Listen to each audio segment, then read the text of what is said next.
Komisi Pemilihan Umum telah menetapkan calon tetap anggota legislatif untuk pemilu 2024. Saatnya mulai mencermati mereka lebih detail agar tak salah pilih. Sebanyak 9.917 calon anggota legislatif atau caleg akan memperebutkan 580 kursi Dewan Perwakilan Rakyat pada pemilu mendatang. Ini berarti setiap kursi DPR diperebutkan oleh 17,1 caleg. Secara kuantitas, kontestasi itu bakal lebih ketat dibandingkan dengan pemilu sebelumnya. Pada pemilu 2019, ada 7.968 caleg yang memperebutkan 575 kursi DPR, atau setiap 13,86 caleg memperebutkan satu kursi.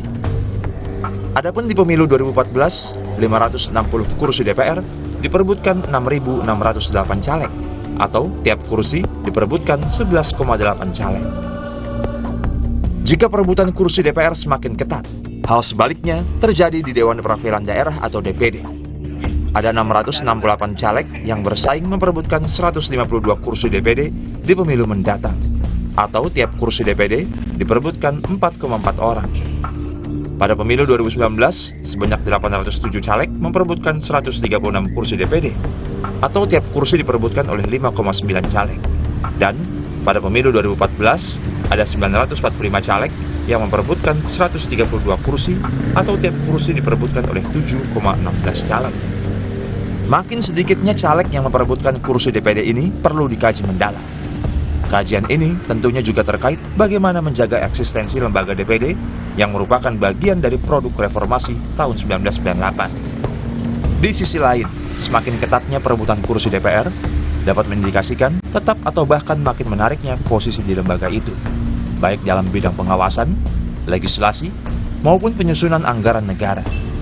Saat ini, hampir semua seleksi untuk menjadi pimpinan lembaga negara, kecuali seperti untuk menjadi presiden, wakil presiden, dan anggota DPD, adalah melalui DPR. Di saat yang sama, DPR semestinya juga menjadi lembaga negara yang anggotanya banyak berinteraksi secara langsung dengan rakyat. Adalah bagian tugas mereka untuk menyerap, menghimpun, dan menindaklanjuti aspirasi rakyat. Terkait hal itu, penting untuk memastikan caleg yang kelak terpilih menjadi anggota DPR dan juga DPD adalah yang benar-benar mampu menjalankan tugasnya secara berintegritas. Pemilu menjadi momentum untuk mengevaluasi kerja para wakil rakyat tersebut.